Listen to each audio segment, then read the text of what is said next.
প্রথমেই জানাই আমার ইষ্ট দেবতা পরম প্রেমময় শ্রী শ্রী ঠাকুর অনুকূল চন্দ্রের শ্রীচরণে শতকোটি প্রণাম।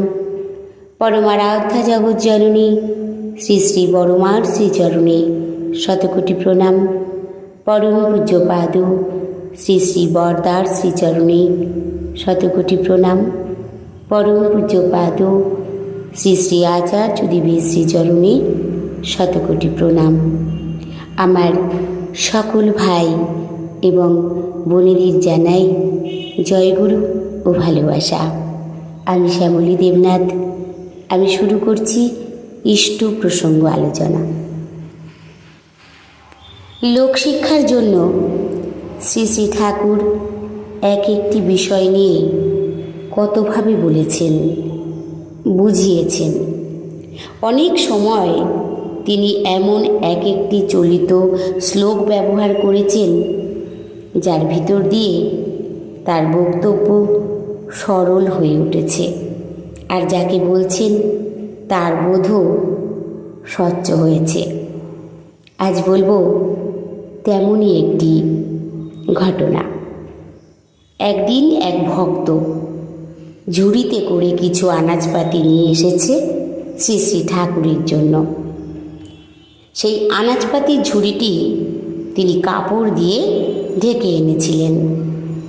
সাধারণত এরকম কেউ কিছু আনলে পরম দয়াল কখনো দেখতে চান, আবার কখনো বা না দেখেই শ্রী শ্রী বড়মার রান্নাঘরে দিয়ে আসতে বলেন।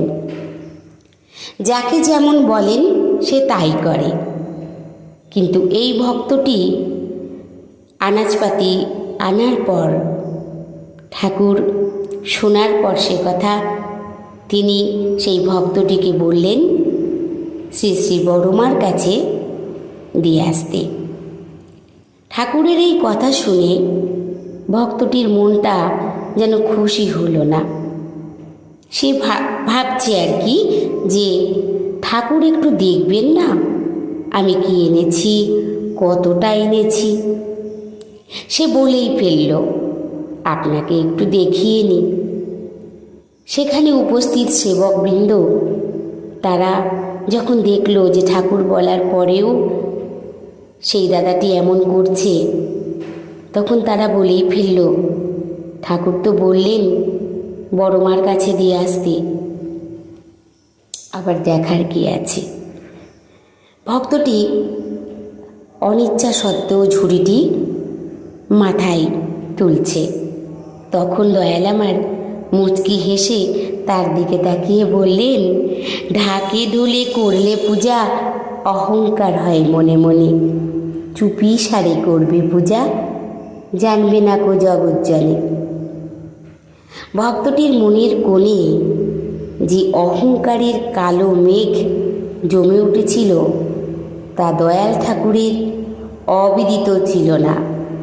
তাই তিনি মিষ্টি করে অমন একটি ছড়া বলে সেই মেঘ উড়িয়ে দিয়ে তার কর্তব্য নির্দেশ করে দিলেন। এবার আর তার মনে কোনো দ্বিধা বা গ্লানি রইল না। সে হাসি মুখে ঝুড়িটি তুলে নিয়ে চলে গেল শ্রী শ্রী বড়মার রান্নাঘরের দিকে। দেখুন ঠাকুর আমার কি সুন্দর বুঝিয়ে দিলেন। আমরা অনেক সময় আমাদের মনে কিন্তু এই অহংকারটা জন্মায় যে আমরা বিশাল আকারের আয়োজন করি, সবাইকে দেখাই, তাই লোক দেখানো প্রসাদ করে কোনো লাভ নেই।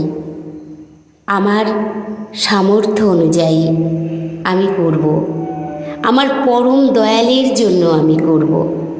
তাই সেই দাদাটি এনেছেন, তার মনের ভিতরে একটা অহংকার তৈরি হয়েছিল যে আমি কতটা আনলাম, কি আনলাম, ঠাকুর দেখবে না।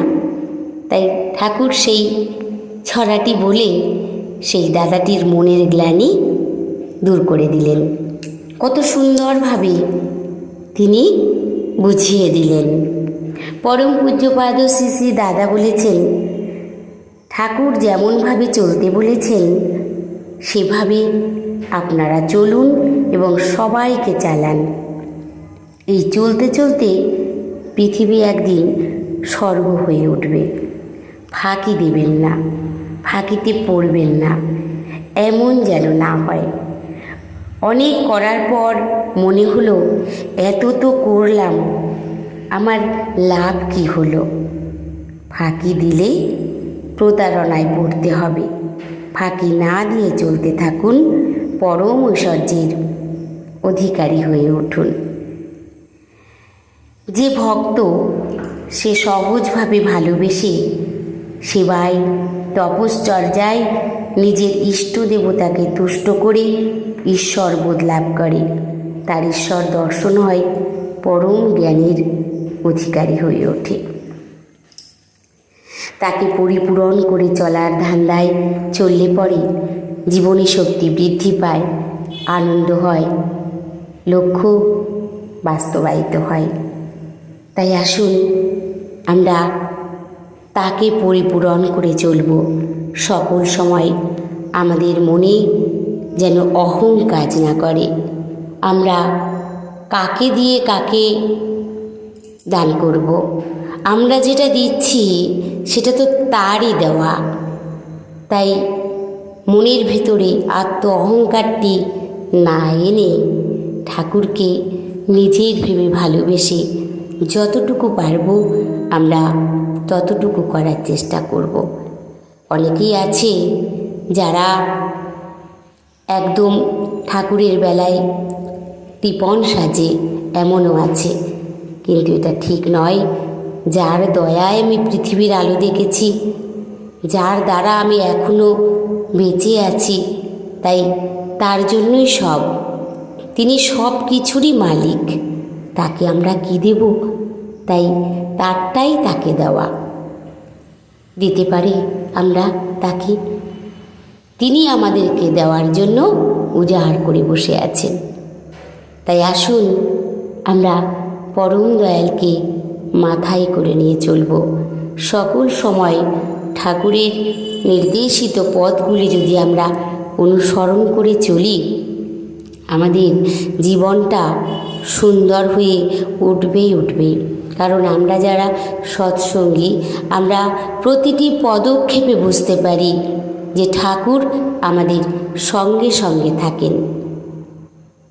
কেমনভাবে যে কি হয়ে যায় সেটা পরে আমরা অবাক হয়ে যাই, যেটা এটা সম্ভব ছিল একমাত্র তার দয়া পেলে। তাই সেই পরম দয়ালকে নিয়েই আমরা চলব সকল সময়। আর শুধু আমরা বেঁচে বেড়ে উঠব ঠাকুরকে ভালোবেসে। আমরা ঠাকুর বলেছেন, মানুষ আপন টাকা পর, যত পারিস মানুষ ধর। তিনি মানুষের কাঙাল ছিলেন। তাই আসুন আমরা সকল মানুষকে ভালোবেসে তার চরণে চরণাশ্রিত করে তুলব। সবাই যাতে আমরা ইষ্টমুখী হয়ে চলি, ইষ্টপথে চলি। সবাই ভালো থাকবেন, সুস্থ থাকবেন। পরম দয়ালের শ্রীচরণে আমি সকলের জন্য মঙ্গল প্রার্থনা করি। জয় গুরু, বন্দে পুরুষোত্তমম।